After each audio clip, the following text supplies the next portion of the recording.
Tony, which brings us to this college football playoff ranking. The very first one unveiled, of course, on Tuesday. The Buckeyes stand at number 5, Oregon at 4.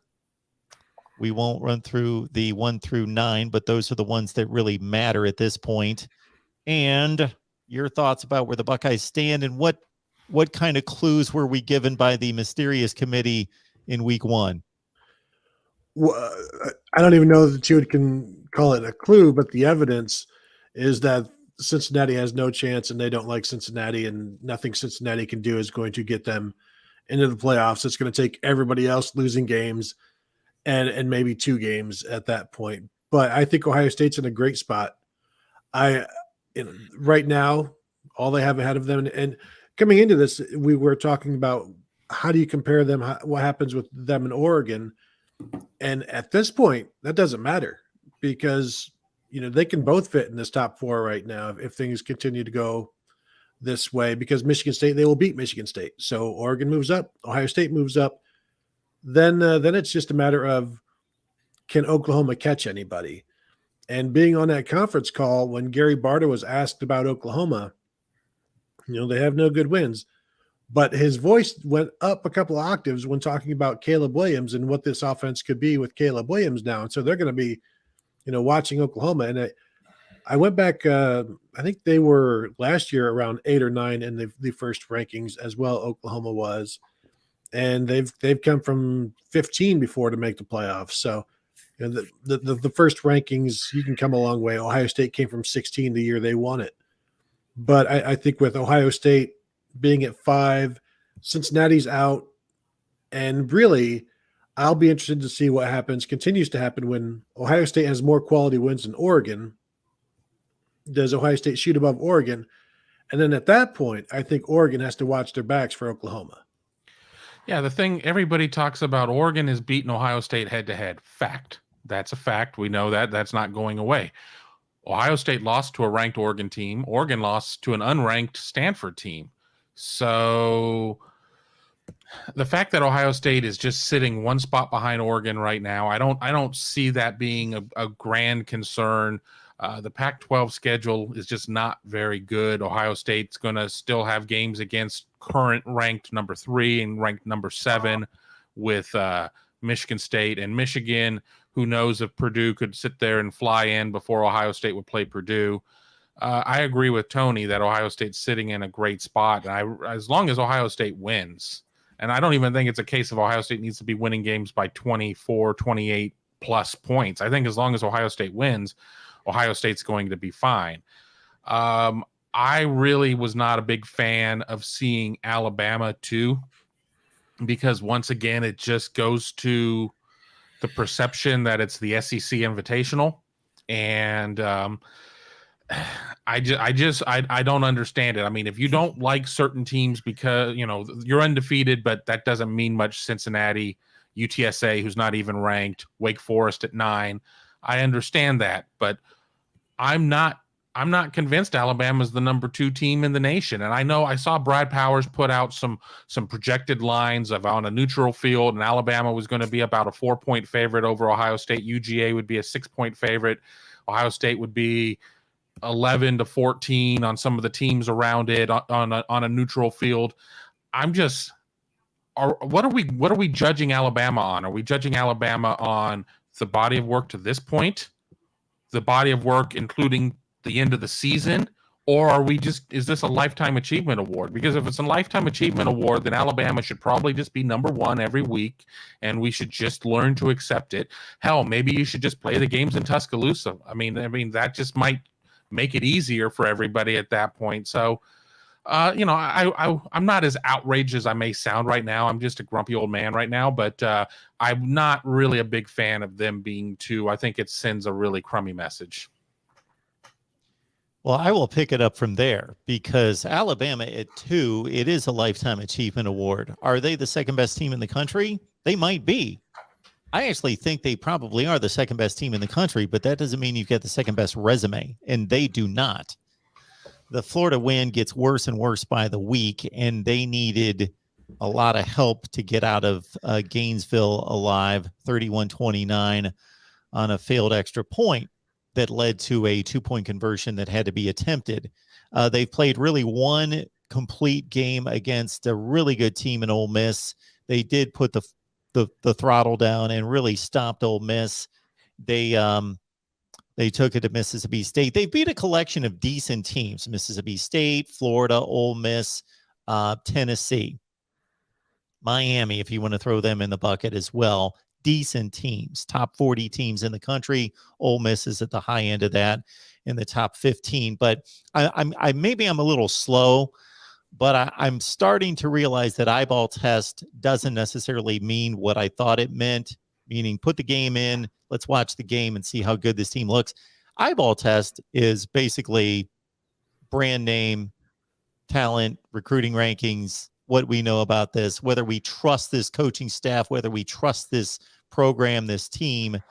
That's really the eyeball test. You can also look at the common opponents of Michigan State and Alabama being Miami, where Michigan State won on the road at Miami by about the same margin that Alabama beat Miami in Atlanta. And when that was brought up to the committee, Gary Barta on the teleconference last night, he didn't really want to go into it, just saying, yeah, it was a good win for both teams. But Alabama is Alabama, and they say they go into every week, not just every season, every week, just looking at what's happened on the field. And they don't look at any past seasons or anything like that, and they don't give any benefits of the doubt or whatever. And that's just, they've got Alabama there because they want Alabama there, and whether almost doesn't even matter what Alabama does anymore, as long as they only lose one game. And at this point, I'm not so sure that they can't get in with 2 losses based on already being 2 with 1 loss. It's just, this is their free spot. It's Alabama, and I don't even know that they could have lost by 14 or something to a 2-loss team, and they'd still be here. And then you just pump up Texas A&M and say it's not really a bad loss. We've got them at 14 or whatever, and it's like, well, you've put them there. You've made the loss better by pumping up Texas A&M as well.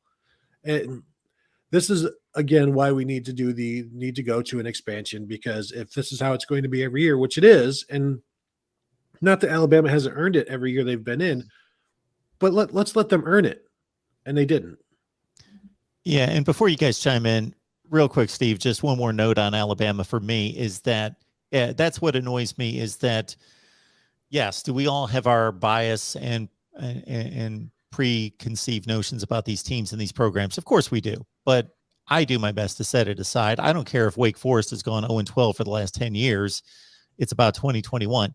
What concerns me about this number 2 ranking is that Alabama's got LSU and Auburn. They're going to do nothing but substantiate this and confirm and further ingrain this number 2 ranking. Well, if they're number 2 when they play a consensus number 1 Georgia team and lose an SEC championship game by a field goal, well, drop them to 3 or 4, and they're still in it. 2 losses as the non-conference champion. I can certainly see that happening. You're muted, Steve. Sorry. It is set up pretty well for Alabama to get in. I don't know if they lose and go to 2 losses that they're going to still get in, though. I think that would be kind of far-fetched, particularly if like Oklahoma, Cincinnati both run the table, end up 13-0, Oregon 12-1, Ohio State 12-1.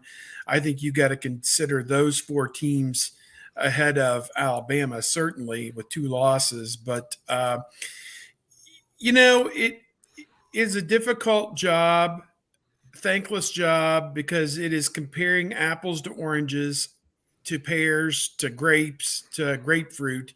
When you think about all the different paths all these different teams have taken. And one of the tweets I saw today that really resonated is they used to talk about how you need to pile up wins over Power 5 teams. And certainly Cincinnati can't do that. They can only play 2 of them a year if they're lucky. Most years they may only play 1. And on the same time, when when I filled out my top 25 this week, and I've been a big backer of Houston. I've talked because I watched them play and just beat the crap out of somebody about 3 weeks ago with one of their league teams that I thought wasn't too bad. And they don't even have them in their top 25. And they've only got one loss. I'm kind of like, they're really, really bending over backwards to help some teams in some leagues and really, really bending over backwards to not help others. And so UTSA is another one, completely undefeated, not to be in their national top 25 is kind of interesting too. But or I guess did they lose a game? San Antonio, they may have lost a game. No, they're right? undefeated. No, they're a couple of the undefeated. other undefeateds, like SMU, like 2 of them lost last week, but not Yeah. UTSA. Yeah. So I think 18 playoff, this is a perfect year for that. I think I said this after Georgia, you could take the next 7 teams and put them in a hat and draw them out of a hat and put them in any order that you want. And you could make an argument for that order that you just picked out of a hat. Team A, Team B, Team C, without even knowing the names of the teams, having them blindly assigned to the board. I think you could make a case. The only one is Michigan State most certainly had to be ranked ahead of Michigan. And Oregon, with their loss to a bad bad Stanford team in their league, I think that was what gave everybody the cover weeks ago to put Ohio State over Oregon, because Ohio State wasn't losing to bad teams in their league. They were beating the bad teams in their league 60-20. So, or whatever those scores were, 54-7 over Indiana. Here's Michigan State ranked ahead of them, 20-15 over Indiana. Ohio State went out there on the same field and beat them 54-7. So, we can compare scores and different things like that. It's still early in the process, plenty of time to move up, but Ohio State is properly positioned. And to be honest, if Alabama loses, I think the door is wide open. If Ohio State beats Michigan State, the door is wide open there. They have to also beat Michigan. They have to win out, obviously. But, the deliciousness of some of these matchups, what it could be. It could be an Ohio State-Oregon rematch in a semifinal game, and maybe Georgia in a rematch with Cincinnati from their bowl game last year is what it could turn out to be ultimately. But lot of football left to be played. Or Kevin, real quick, Oklahoma and Notre Dame could somehow get in there and play each other, and then one of them will have to win a playoff game. Gross. That's a hell of an idea, Gerd. Let's do that.